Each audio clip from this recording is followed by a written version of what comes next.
The Right Honourable Prime Minister.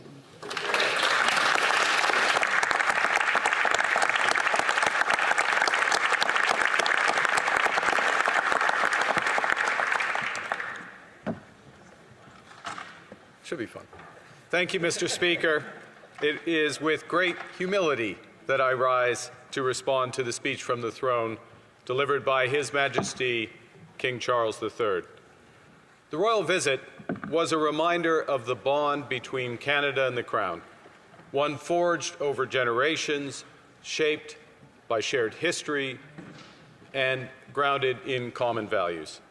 A bond that has evolved over time, just as Canada has, to reflect the strength, diversity, and confidence of our people. The historic honour of having Canada's sovereign open this new Parliament matches the weight of our times. Serving Canadians at this hinge moment of our history is a privilege of the highest order, one that I share with every member of this chamber. Permettez-moi. Allow me, Mr. Speaker, to congratulate all of my colleagues in this chamber for their election. Canadians have given us the honour of serving them.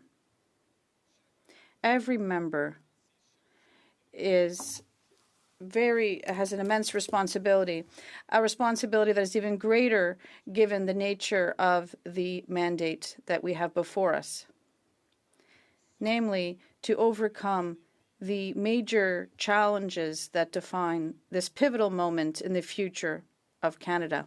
In a more dangerous and divided world, geopolitical risks are rising, threatening our sovereignty.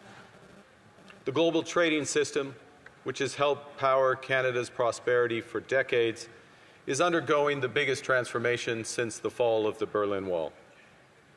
At home, our long-standing weak productivity is straining government finances, making life less affordable for Canadian families, and threatening to undermine the sustainability of vital social programs on which Canadians rely. Canada's new government has immense responsibility to address these challenges head-on, with focus, with determination, and with innovation. In this, our government will be guided by the priorities His Majesty the King outlined in the speech from the throne. Mr. Speaker, the government welcomes yesterday's decision by the U.S. Court of International Trade, which is consistent with Canada's long-standing position that the U.S. IEEPA tariffs were unlawful as well as unjustified. That said, we recognize that our trading relationship with the United States is still profoundly and adversely threatened and affected by similarly unjustified 232 tariffs against steel, aluminum, and the auto sector, as well as continuing threats of tariffs against other strategic sectors, including lumber, semiconductors, and pharmaceuticals. It therefore remains the top priority of Canada's new government to establish a new economic and security relationship with the United States and to strengthen our collaboration with reliable trading partners and allies around the world. Nous saluons. We welcome the decision of the United States International Trade Court, but other unjustified tariffs remain, and there is still too much uncertainty. Our economy is still under threat. Therefore, we must remain focused and relentlessly in our efforts to secure the best possible trade agreement for Canadian businesses and workers. To do so, Mr. Speaker, we will take the time necessary, but no more. In parallel, we will work with the provinces and territories to build one Canadian economy by removing internal barriers to trade and labour mobility, and identifying and expediting nation-building projects that will connect and transform our country. We will bring down costs for Canadians and help them get ahead, including through the middle-class tax cut and by cutting the GST for first-time home buyers, measures that are now before this House. We will make housing more affordable by unleashing the power of public-private cooperation, catalyzing the housing industry, and creating new careers in the skilled trades. We will protect Canadian sovereignty and keep Canadians safe by strengthening the Canadian Armed Forces, securing our borders, and bolstering law enforcement. We will return overall immigration rates to sustainable levels while attracting the best talent in the world to help build our economy. We will spend less on government operations so Canadians can invest more to build Canada strong. Day-to-day government spending, the government's operating budget, has been growing by an unsustainable 9% every year.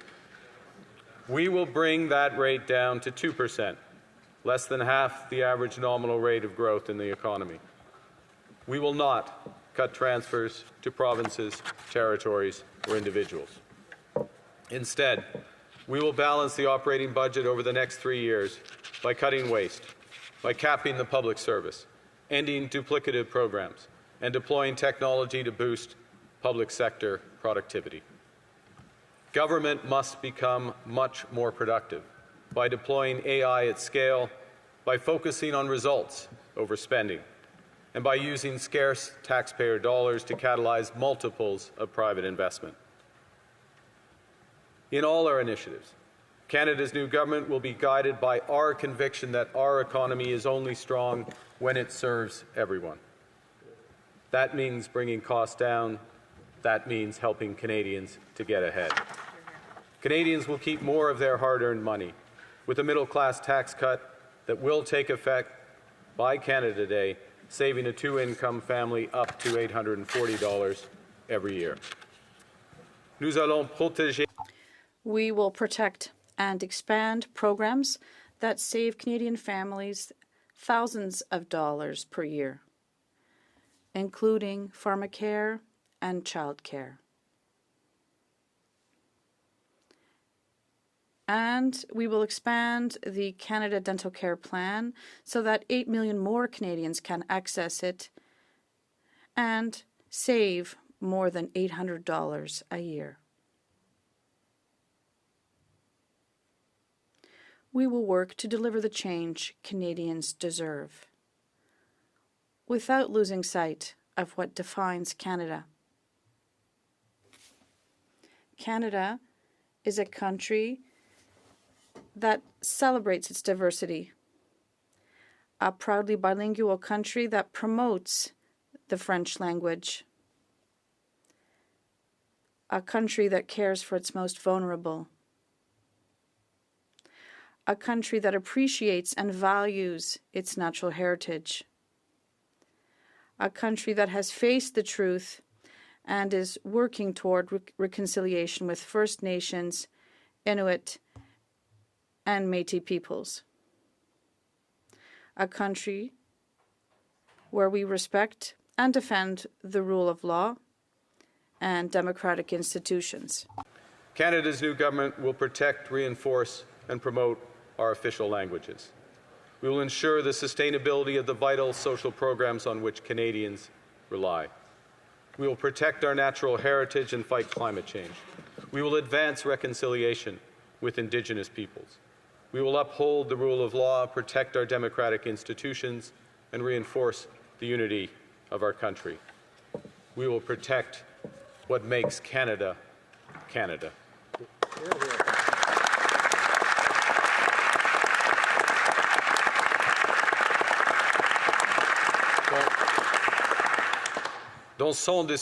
In his speech, His Majesty the King touched on Canada's unique history.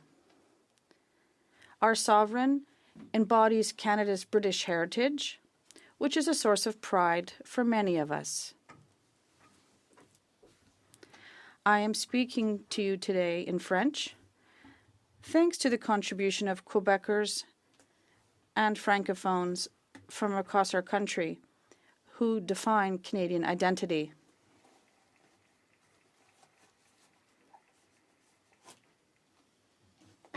This Parliament, built on lands that have been cared for by Indigenous peoples since time immemorial, now includes a record number of elected members from the Métis, Inuit, and First Nations communities.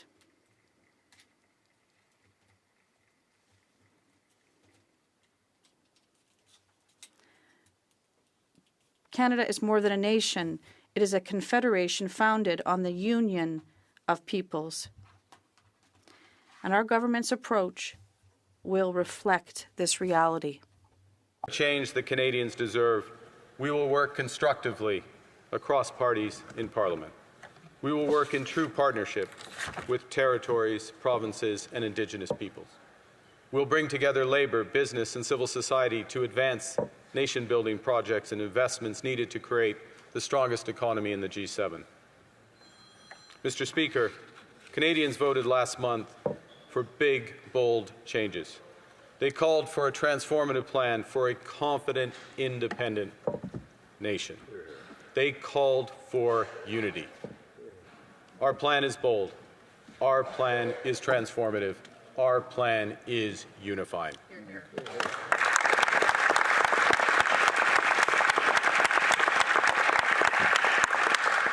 Its success will breed more success. As Aristotle taught, and Canadians instinctively know, we become just by doing just acts, brave by committing brave acts. When we work together, unity grows. When we work together, Canada grows.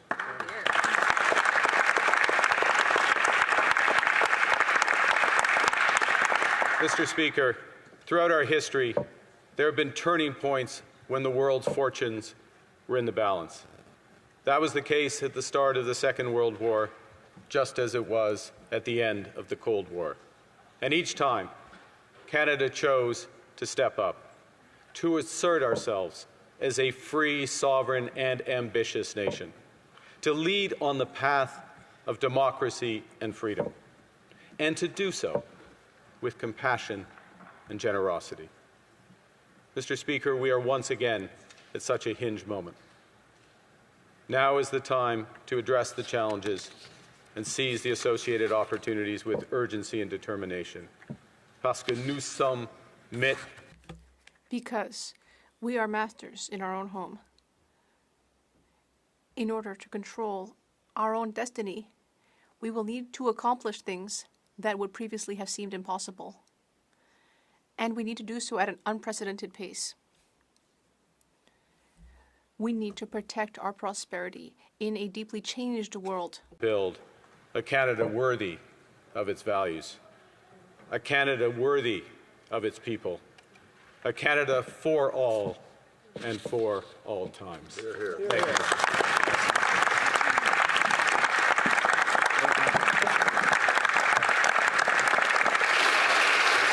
The honourable member for Thornhill. Mr. Speaker, this week the Prime Minister introduced a spending bill. It was called the main estimates for 2025-2026. And to be fair, his spending is not as bad as Justin Trudeau's. It's actually worse. So to start, he inherited an obese Liberal government, we know that, and he promised to, quote, spend less. The first spending bill that he's dropped in the House of Commons spends 8% more than Trudeau did in his last year in office. That's almost 3 times bigger than population and inflation combined. So we know that he's going to say that this new spending is investments, but he's going to spend a record $26 billion on consultants. That's $1,400 per family per year, and that's more than the tax cut that he just talked about. He literally said on Tuesday morning that he would cap government spending, and he said it again today at 2%. And by the afternoon, he drops a bill in the House of Commons to raise spending by 8%. So how is the Prime Minister going to reconcile what he said versus on Tuesday morning with what he did on Tuesday afternoon? The Right Honourable Prime Minister. Thank you. Mr. Speaker, I thank the honourable member for the question because it goes to the heart of the transformation this government intends. The first is to shift the core of spending from day-to-day spending, operational spending, to investment spending. In other words, spending that catalyzes investment, particularly investment in the private sector. Mr. Speaker, we'll see that through Build Canada Homes. We'll see that through the nation-building projects. We'll see that through facilities to accelerate private business investments, such as accelerated capital allowances. This government is putting in place the mechanisms to control operating spending, to shift the rate of growth that has been seen in recent number of years, and to reduce it to less than the rate of growth of the economy. And it is an effort that will be undertaken across government, including by the Minister of Government Transformation, the Minister of Finance, the President of the Treasury Board, the Minister of National Defence, all ministers of His Majesty's government, to deliver the results that Canadians deserve. Thank you, Mr. Speaker. L'honorable député de Drummond. The honourable member for Drummond. Thank you, Mr. Speaker, and congratulations on your election as Speaker. I wish you all success. I'd also like to congratulate the Prime Minister on his baptism by fire. His first question period, his first speech today, he did a great job, I'll give him that, but there are still some questions that have gone unanswered. And I have one about Quebec farmers and elsewhere, farmers elsewhere under supply management. The leader of my party, the member for Belleuil-Chambly, tabled a bill similar to the one we tabled last Parliament to protect supply management against anything that might be negotiated during free trade negotiations with any other country. Now, given that this bill is similar to the one that we tabled in the 44th Parliament, and that bill had been supported by all parties, will the Prime Minister commit today to ensuring that the Liberal Party and the government will support this bill that was tabled this morning by the leader of my party, as was promised in the campaign, by the way? Monsieur le Président, merci. Mr. Speaker, I'd like to thank my colleague for his question. And I'd like to thank the leader of the Bloc Québécois for his bill. Yes, I've been clear on this since January. Supply management will never, never be on the negotiation table. On va. Supply management will be protected. I'm going to give a direct answer here. We will protect supply management. We will protect the French language. We will protect all of Canadian culture in any trade negotiations with any country in the world, including with the Americans. And we will carefully consider the Bloc Québécois bill that was tabled this morning.